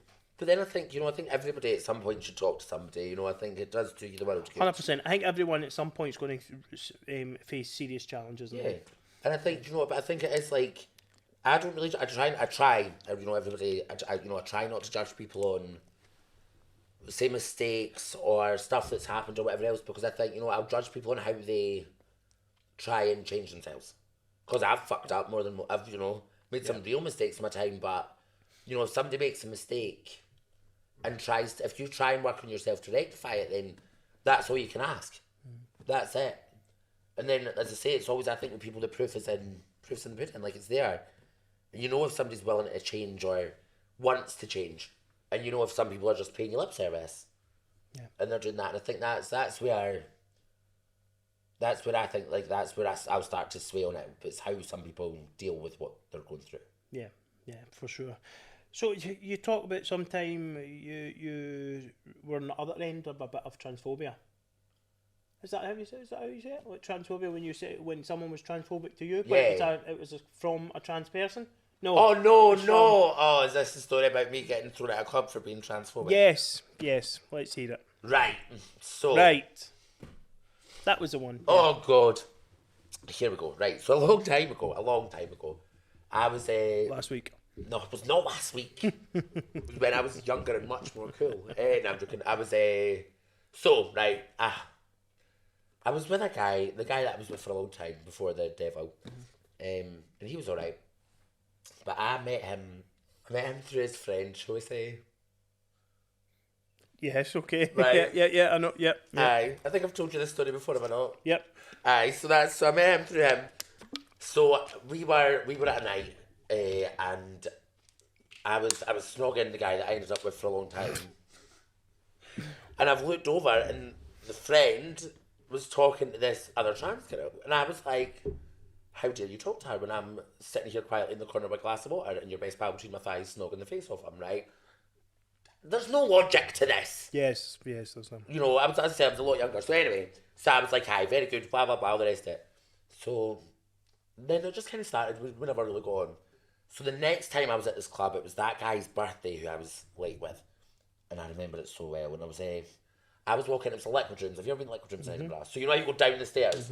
So I was walking up the stairs to go out for a cigarette, and her and her pal were walking down the stairs. So I just ignored her. I thought, be the dinner, dinner day, because I used to be wild when I was younger, and now I'm just like pick your battles. Yeah. So I was like, no, but her wee pal thought she'd be clever and bolt right in my face as I was walking up the stairs. Okay. So of course then I've started arguing back and being like, who's the fuck trying to And as the argument started, then I jumped like that, and then the bouncers caught me in midair and threw me out. Carried me, and he was like, well, not stand for that in there, but he didn't realize, because he couldn't hear my voice, I think. He didn't realise I was trans. So then when I was like, what the fuck are you talking about? And he was like, oh. And well, I still kind of let you back in, all right? And I was like, did I just get thrown out of club for being transphobic? He was like, maybe. I was like, all right, It's that's just having a fight though, isn't it? Aye, I know, but I think because he didn't realise I was trans and he knew she was, I think that's what he's instantly went for. It's like two, yeah. So that's just, but aye. There was no fight. I mean, I never really caught me in my dare, but aye. I mean, I wouldn't do that now. I don't condone violence. Good. You've made massive changes in your life, to be honest. I made that because obviously mistakes. with the ADHD, with the wildness and all that kind of stuff, you've made massive changes. You're now a very successful business owner. You own your own salon. Your mum owned a salon before you. Yeah. And you've won. Is it the Weller Award? So I won the Scottish finals for Transgender. I've been in the finals 4 times. I won them once. So you're very talented. Went to the finals in London. Done that. Wow. Was runner up for Scottish Hairdresser of the Year. Wow. I worked really hard. I think it was that thing, like, I didn't just want to be the tranny in work. I wanted to be good at what I done. I didn't just want to be that token. So I worked really hard to do more and be more than just that. Like, I didn't just want to be labelled as, that's... I would say people being transgender is the least interesting thing about me. Yeah. Like, there's so much going on. Like, I own a business. I've got nieces and nephews, sisters. I've got best pals. I've got all this stuff that goes on. And it just so happens I'm transgender. So, but I always, and you do get labelled as that. Like, it just so happens you're normal. That's it. So, well, something like that. Yeah. That's it. But aye. Normal, but not with a normal personality. Aye, that's exactly it. See, but listen, that's the thing. It is normal, We are all humans. We all eat, we breathe. And although there's a lot of work to be done, at the end of the day, we're fucking normal. We're people. At the end of the day, we all feel different, and that should be celebrated. Not completely. We all fucking have our different issues. That should be celebrated. We all want to win. There's cake for everyone to eat if we make enough. You know what I mean? That's it. But what advice would you have for? So, make it there's young or old or just any trans woman, male to female, female to male, watching this, transgender people watching this, what advice would you give going through what you've been through, or make it they're going through their transitioning out, or they've transitioned, or for what they faced in their life? What advice would you give, like, from what you've experienced? What I always try and say to Pat is, like, it's hard being different, and it really is, and you're different, and that's all right, but I always say, oh God, this is...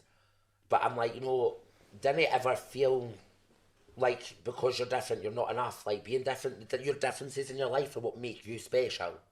Like, it's not a bad thing, it's not whatever, it's not like...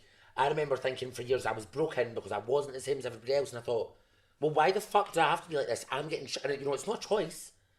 And I say to people, like, you're not broken though, it's not, you're just different, and being different, whether it's your sexuality, your gender, your anything, your height, your skin colour, anything, that's what's different is what makes you special. It's not a bad thing. And that's what I try and say to people. So if you don't feel enough, or you feel like because you're not the same as everybody else, that's what makes you special, and that's what will make, I think I'm more compassionate, and I can understand people a bit more because of being different. And I think we are brought up in a society, and we live in a society now where you didn't want to stand out. I mean, now not so much, but especially when I was a lot younger, you didn't want to stand out. Yeah. You didn't want to be different because then you were a target. Oh, yeah. And that's how it is. Whereas now everybody wants to stand out. The internet, everybody wants to stand out. But I say that like your differences are what makes you special. I've asked a lot of, before this podcast, I asked a lot of younger people from 16, 17, 18, 19, 20, 21 about the LGBTQ plus community and the trans community and all that. It's the same community, yeah. So it's the whole thing. I can't remember all the words. If you add them all, it goes on for about 6 months. So it's no, but there's one added on every week. So, I don't know at this point. Which is important. It's fine, no, totally. So, but I just think it's about the queer community. The queer community. So, and I asked them about it, and they were so open and understanding about it. I thought, right, we're moving the right way. There's more understanding. All the older generation, that's going to take longer, but that's just learned, conditioned nonsense from what they've been subjected to. Like if they've been learned and conditioned into that, then they can do it the other way. It's whether they're willing to or not. Like my dad, 67-year-old black man, Bradley House, never even, I don't think I've ever seen another black person until he was 19. Wow. Like, born in 1953, you know what I mean? Like, so he never. And he's admitted to me in the past, like, he wouldn't, I mean, I don't think he would never be abusive. He was never like that, but he certainly was, your kind of typical, I don't want to say typical because you didn't want to put everyone in that box, but he said that I've taught him so much. Yeah. And he's my biggest fan now. Yeah. He's willing to learn. He's done that, but he wasn't always like that. So, and it's like my granny and granddad on my mum's side, 89 and 88. And sometimes the pronouns and that, my granddad's better than my granny and they try, but it's never out of badness. It's just, but they could try harder, to be honest, on that one. It's only pronouns, but that's the only one I'll make is the pronouns. But they're so supportive, they're there for me, but they've learned and accepted, so the age thing, to me, I'm like, fuck off, that's bullshit. Didn't try and tell me that because you were born in a generation that you think anyone else living their life a certain way affects you. If it affects that much, fuck off. Like, what's it got? Like, I don't understand. Almost affects their identity. I remember sitting in a pub one time and an advert came on the TV and it was two men kissing. And guys like, get that off, I don't want to see that and all that kind of stuff.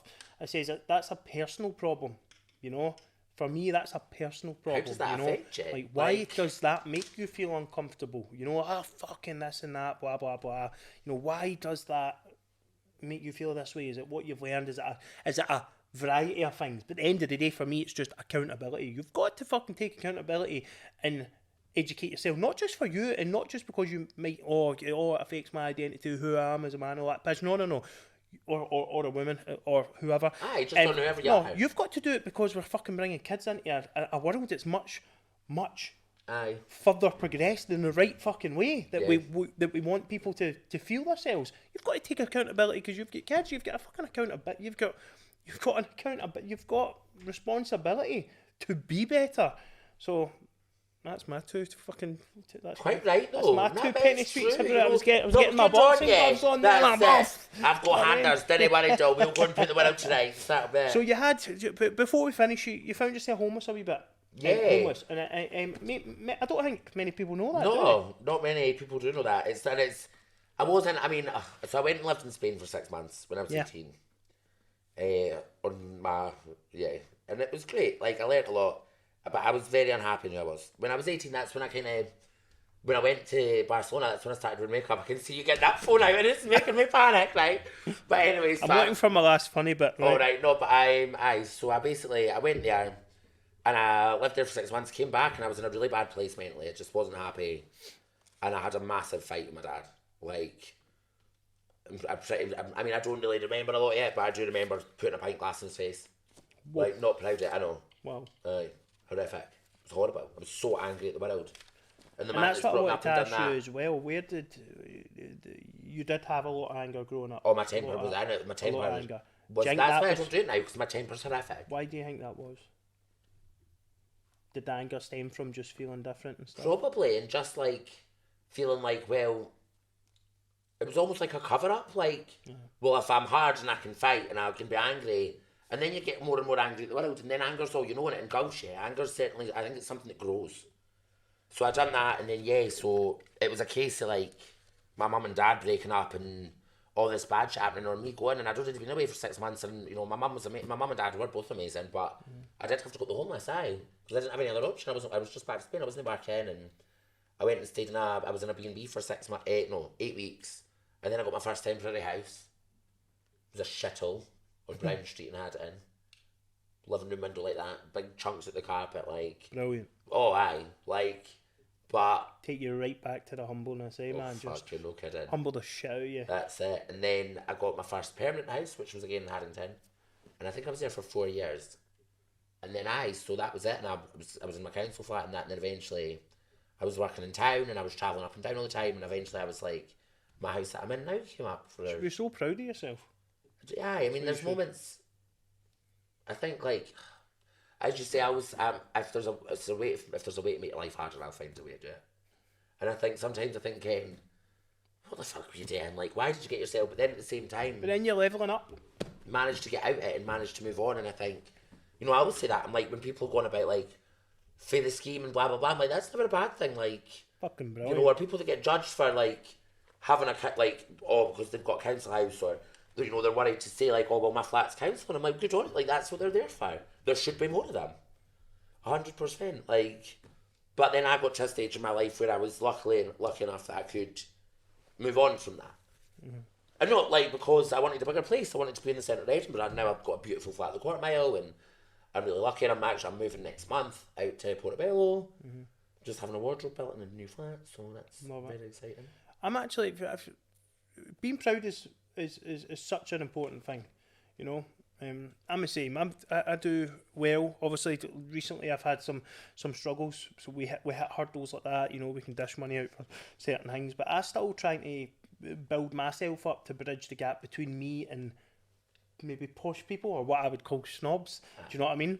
Especially people coming through, or people I'm working with coming through from maybe privileged lives. And coming from a privileged life doesn't mean you will act like a snob or act to me what's an ignorant person, but because you might be raised well in that environment, I know plenty, but I still find myself not being able to fit in with maybe higher class people yet.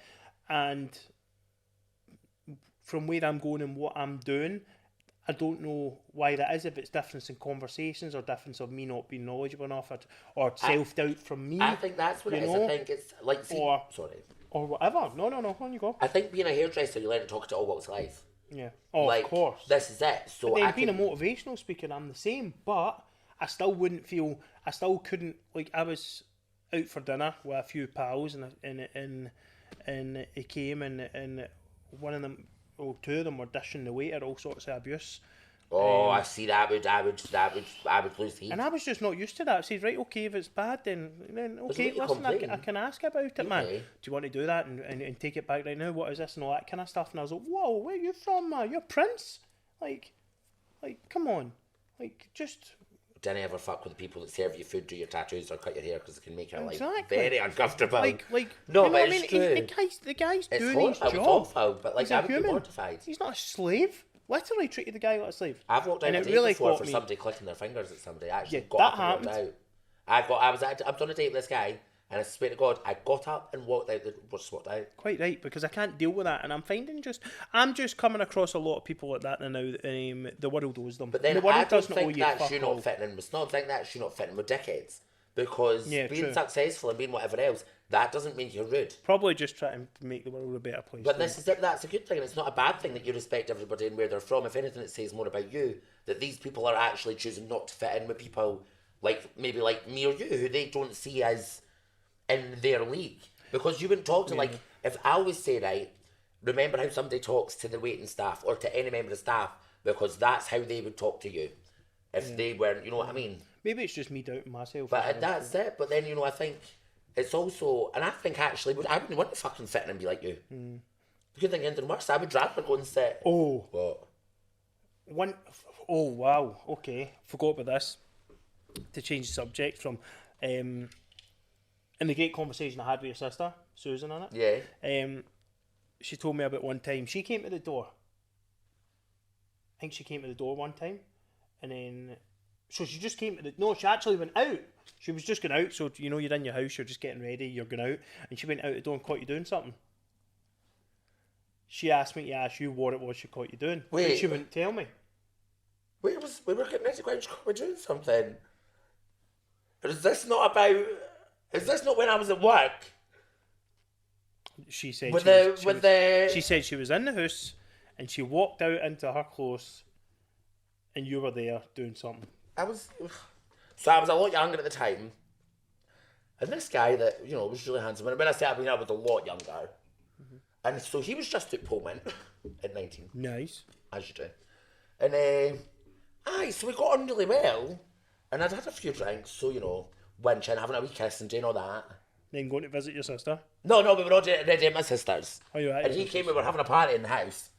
Okay. It was my sister was having a party. Right. So we were smoking outside, obviously. So I went out for a fag. Mm-hmm.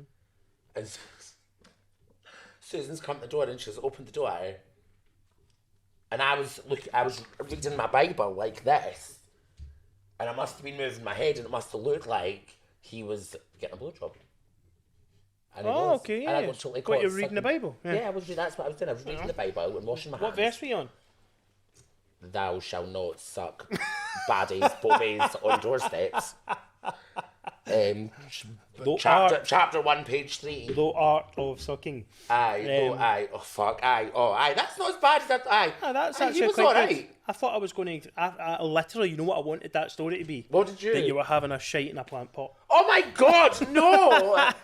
And there was cum bubbles. Okay, that's it. I was fucking... No! Buzzing for it. Why did that? Why no? And then the plant pot had leaves on it, and then you just wipe your ass with the leaves. There you go. Then, sister, what's happening? You want some lunch?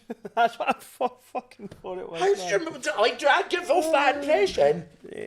Not a chance, no. Shiting in plant pots. Listen, if you need a big shite, you need a big shite. Not if I'm plant pot. Anywhere. I shat myself doing a deadlift in the gym. 270 kilo deadlift, and halfway up, man, I'm like, but looked at my mate like that. Oh no! Sprinted to the toilet. Oh, you got in it, man. Well, I guess that's it. This podcast is so authentic. Oh no, totally. But it's just funny. No, I've never. Today we've really brought the fun today. We've had a great time. No shiting in plant pots though. No, and it's honest. It's authentic. I hope everyone's enjoyed it. Anything else you want to talk about or get across? I think like any messages and you want to say to end it. That I want to say end it. Susan, you weren't as bad as I thought you were going to be. I actually outed myself more for sucking fucking... Oh, right, anyway. And they're like, what? Have I outed myself? That's your fault. You remember that come from? No. I think it is just that, like, the world's changing, but it's that, I just always want people to know it's alright to be different.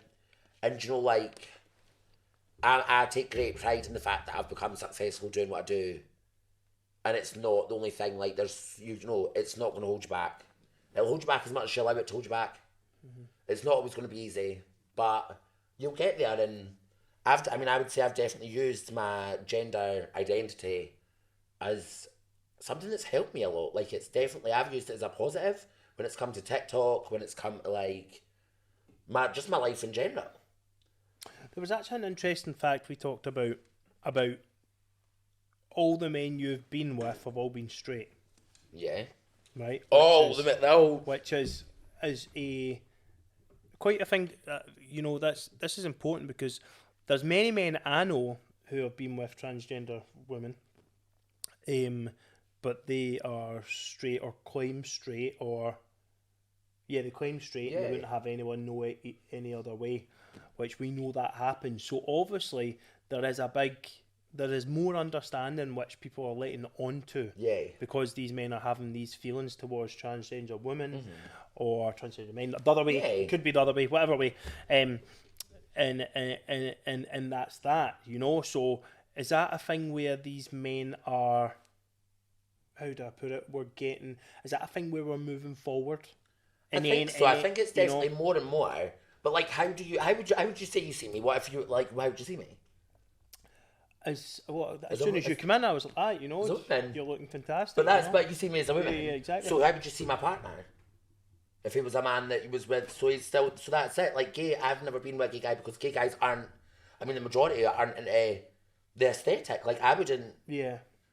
Like the masculinity and stuff. Yeah, I'm a fan of the bobby, but I wouldn't want to go out with somebody that was like, but I wouldn't be with a trans woman because I'd like men. Like, I like the masculine thing. So, like, all the guys that I've ever been out with, I've always been like, yeah, but you've got, well, now I've got bigger boobs, but like, you've got longer hair, you wear more makeup, longer nails, like everything, bar my voice, really, is more feminine. Yeah. So the guys that I go with tend to be into like hyper feminine women. Yeah. Like I wouldn't go, I wouldn't go out with a guy that liked, like I hate the word plain Jane because I don't think anybody should be called plain, but I wouldn't go out, a guy, you get these guys that like, I'm not into girls that wear makeup, that blah, blah, blah, whatever else. So a gay man wouldn't go out with a trans woman because they want to be with a man. A question that other people might be thinking right now, I know the answer, but is if a guy goes with a transgender woman who's not fully changed, does that make him a gay man? No. Or an open man? Well, or just bisexual? Or it depends how you see trans women. If you see them as women, which is how they should want to be seen, then you see them as a straight man. That's it. Like, this is the thing, you know what I mean? Like, yeah, that's so interesting. That's yeah. That's it. Like, yeah, totally. No, I totally get it. And I think it goes down to that level of like how people see.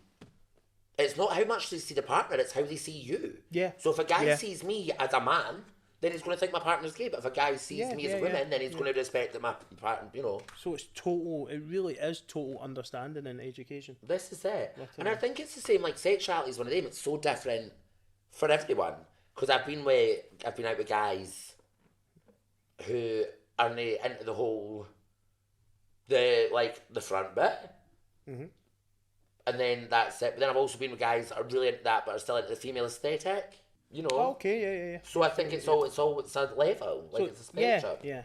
That's interesting. So it's funny. No, but these are the questions that people want to ask, but they don't. I ask them because totally. I'm glad you do. But they're just normal. But that's questions that people would ask. Maybe it is from a. But it's education again, and if people don't know and people don't ask, yeah, these things don't often come up just in normal conversations. So it's good to have people like you who ask them, and then it means you can talk about them, and yeah, of course, it does. And it might be different for other people. As I say, this is just what I see, but it is that. Like, have you any tips for like, I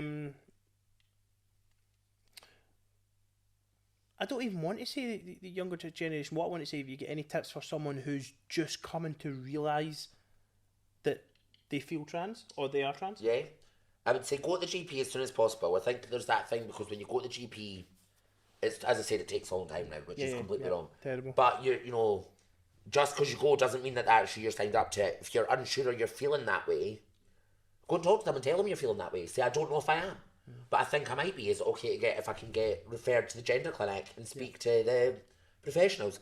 Go online. Facebook's got really good, like, some of them are another level. But it's got some really good pages and there's people look at the community, and also don't feel that you have to be by anybody else's standards. Don't feel that you're not going to be trans enough or you're not going to be whatever. Be what is comfortable with you. Because that's like me. That's like, I went back years later because then I was like, I can't, like that's me. That's what I am. And I've never said never to everything else.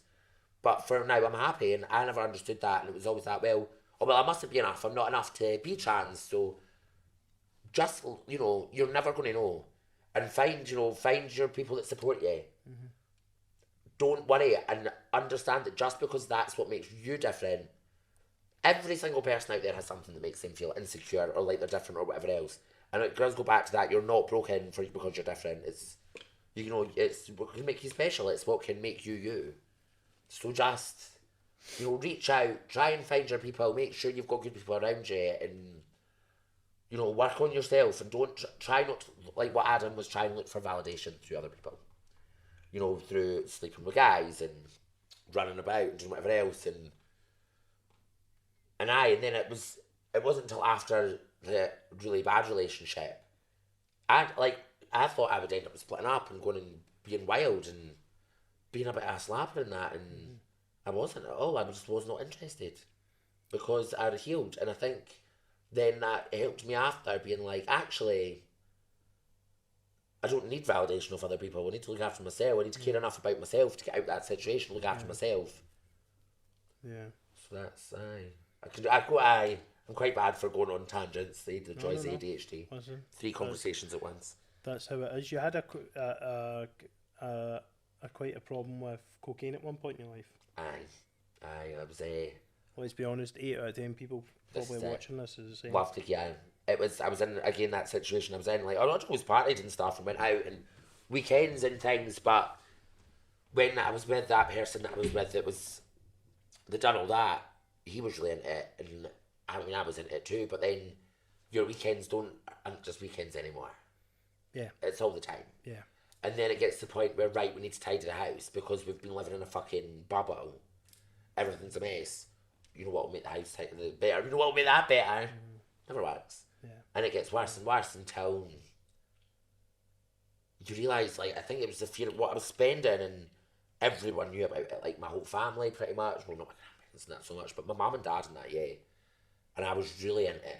And I think, and I hate to go back and blame my ex, because I think, well, I'm a grown fucking person. Like, Yeah. I chose to do it, but when you're in that environment, it's easier to be part of the problem, because then it's not a problem when you're part of it. It's just life, and then it becomes your whole life. And then when I left him and it all got really bad, then I was like, let's numb the pain. Let's fucking do this. It makes it easier. Like, it doesn't. It just, in the long run, and it took me a long time, and, you know, I would never claim to be a saint nowadays, by any means, but I certainly don't need a line to do my dishes. I don't take it, like often, you know. I wouldn't lie now and say, but I certainly, at one point, yeah, it was really bad. Yeah. He used to sell a bit, and then I think because it's always there, but then half the time I was having to pay the extra because that could never work for a year. So it was getting to the end of the week when the money was due and I was having to pay it because there was no profit being made. True. And I think, you know, when I was a product of my environment, but I also allowed it. So it wasn't like, you know, I can't, you never forced it. The accountability must be there. He certainly never he never sat with a straw at my Didn't nose. force it down you, yeah. But it makes it, you know, we were speaking about earlier, saying how much more difficult it makes your life. And as much as you're trying to numb something and you think you've got all the reasons, it is just, it's either pausing the difficult times, which are going to be even worse because they're coming. You're numbing them. You think you're numbing it. You're not numbing it, you're pausing it. Yeah. And you're making, the longer you pause it, the bigger it's going to get. Yeah. And then you've not just got your problems to deal with, you've got addiction. Yeah. You've got that. You've also got the people you've hurt. You've got the money side, which is, you know, thousands. Yeah. Dread to think what I could have bought if I hadn't bought here. But now, you know, it's, as I say, like, I would never claim that I'm a saint all the time, but I certainly not by any standards, and I don't do it often. I never do it all really now, but, you know, I'm one of these people, if something was taken away from me forever, I would want it. Oh, so of course. Listen, there's nothing wrong with doing. But I always say, like, as much as I don't do it very often now, and I don't ever, because I do have a younger following, I don't ever want to I don't ever think glamorising it's a good idea. But I certainly don't do it Should very never often. be glamorised, but listen. But it's real life, you know what I mean? Real it's that life, thing. people will do what they want to do. It's about being wise with your own decisions. As I say, being a veggie, like, this is an example, because I've not eaten meat for 7 years, not once. Sex for delivery drivers, no. But anyway, sorry. And then, but see if and everyone's like, how do you know how you manage it? I'm like, because if I wanted to, I could go to Tesco. Yeah. But see if somebody said, you can't ever have that again, I'd probably really want it. Yeah. So I'm the same like that with everything. I think if something was taken away from me completely, I would lose the heat. Like, I started smoking again, stupidly, but I stopped for 6 months, and I had to carry 20 fags on every day. Wow. When I stopped taking gear all the time, I had to have a bit in the house. So interesting. But that was because it wasn't being taken away from me. It was my choice. My mate does the same with the gear. He has to have a bit in the house. He won't touch it. Aye, but it's weird. If it wasn't there, I would panic. I'd want a bit, and then as soon as it came out, I'd start. Of course.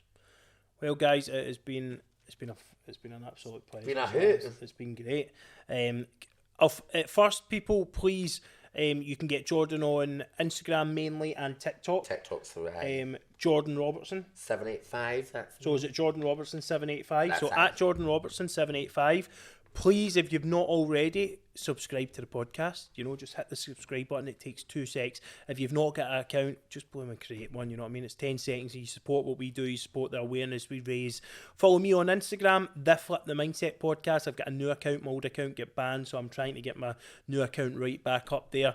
Stay tuned for lots more content. Listen, I just want to thank you for coming on. I want to thank you for being brave. And yeah, just thank you for being you. Keep being you. Keep smashing it. Do you know what I mean? And guys, that's been a Flip the Mindset podcast. Hope you have a fantastic weekend.